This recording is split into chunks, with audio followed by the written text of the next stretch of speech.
Yeah, so first, everything I think we can all believe and agree that starts with the budget. That comes as an individual, a family, a business, and especially a municipal corporation like the city. Everything derives its priorities from the budget. And as City Council, we have an important responsibility every fiscal year to set the budget and determine what those priorities are going to be for every year moving forward. Talking with citizens throughout our community, I would say three most important issues are growth, water, and infrastructure development. Growth is inevitable, it's going to happen, but how we take on that growth is very important to our community, and making sure we do it responsibly. With the growth comes added people to our community, that brings a strain on our infrastructure, both water, sewer, utilities, and so the City of Kerrville needs to make sure that we are investing your taxpayer dollars very responsibly to make sure that everything that we're doing is for the betterment of the community, especially the citizens who are here first. Another concern that derives off of the growth is that individuals believe that we are focusing a lot on improvements for tourists to come to our community rather than making sure that we're taking care of the citizens who are here first. And so I believe that using your taxpayer dollars is a very important responsibility that your mayor and city council has. Whether it's property tax revenue, sales tax, or other bonds, we need to make sure to use those for the benefit of the citizens who are here first. So putting all that together, I think we can use those to look at what other water infrastructure and supply mechanisms we have for the long-term sustainability of our community, and also making sure that we're investing in our infrastructure. I don't know if it's going to be a question moving forward, but an example is almost every year we're required to budget about $4 million when we're only doing about $2 million. So making sure we're taking care of that responsibly is important. I think the top three issues facing the city are, number one, water. Funny thing, that was the top issue in 1992 when I was mayor. And we worked on that by working with UGRA to establish some aquifer storage recovery wells, which are still in use. The second big issue is, in my opinion, reviewing the comprehensive plan, also known as the Kerrville 2050 plan. It's time to give it another look because it's being used as a blueprint for the future of our community. And last, growth. How can we have sustainable growth? We don't want to outstrip our resources, but we also know people are coming. It's going to grow. Kerrville's going to grow. And we want to make sure that we have sustainable growth. Well, I think one of the most pressing problems is our water supply and growth, and those two really go hand in hand. This is going to be a tricky one because water is a natural resource. We can't make more of it. We might be able to find more of it, but we can't make it. And my concern right now is that there are only a couple of ways we can address this issue. One is either increase our storage, increase our or decrease our demand, and reduce our growth, which affects the demand. We also need to look at conservation, and those all done together can help the situation. We also need to do work on our infrastructure. Currently we have dead-end lines that require extensive flushing. And if the dead-end lines were eliminated, that would help with our water quality as well as reduce the amount of water that has to be flushed out.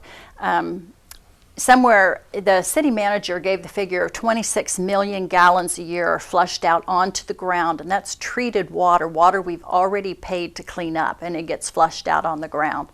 So that goes to conservation and also water safety if we fix that issue. So those are a couple of the ways we can address it directly to water. But growth is the other one. We have to be realistic about how much growth we can sustain, and ignoring the problem and pushing forward without taking into consideration the real facts is to our peril. I'm not against growth, but we have to have the water to sustain it.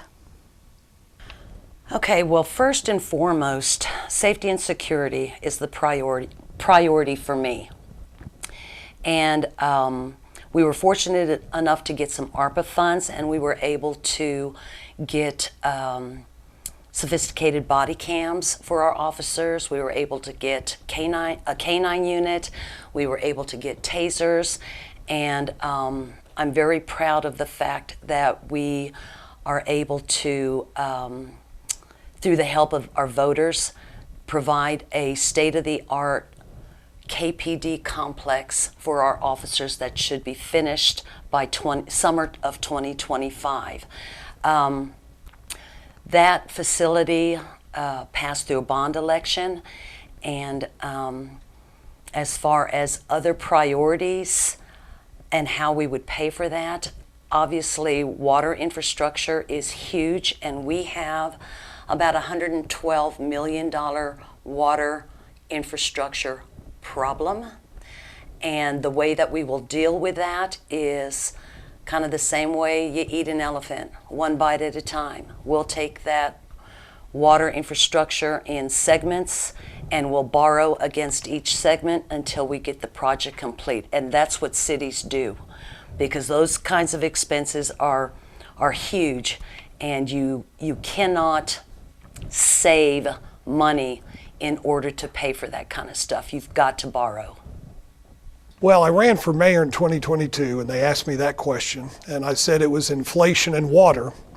And interestingly enough, inflation hadn't really reared its head by May in 2022, and a number of people chuckled.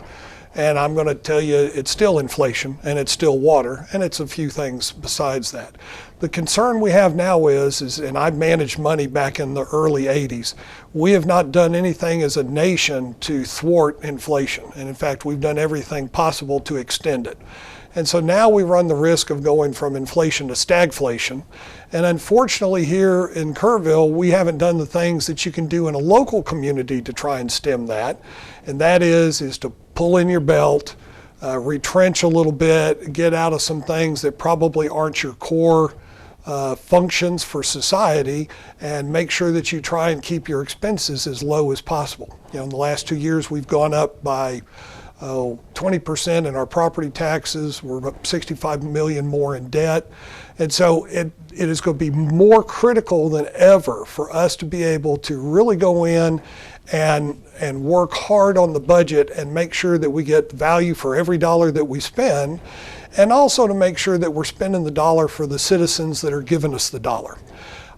I was a certified financial planner for decades. I'm all about planning, but sometimes you can set a plan, and that plan is so far out in the future that if you're spending dollars today for something you're expecting 20 or 30 years from now, you can get yourself a little bit off course. And I'm a little bit concerned that that's kind of what we have done here in town is we've gotten a little bit too lax in OPM, other people's money, which is mainly the taxpayers. A lot of the young people that work multiple jobs are really struggling and need us to tighten our belt.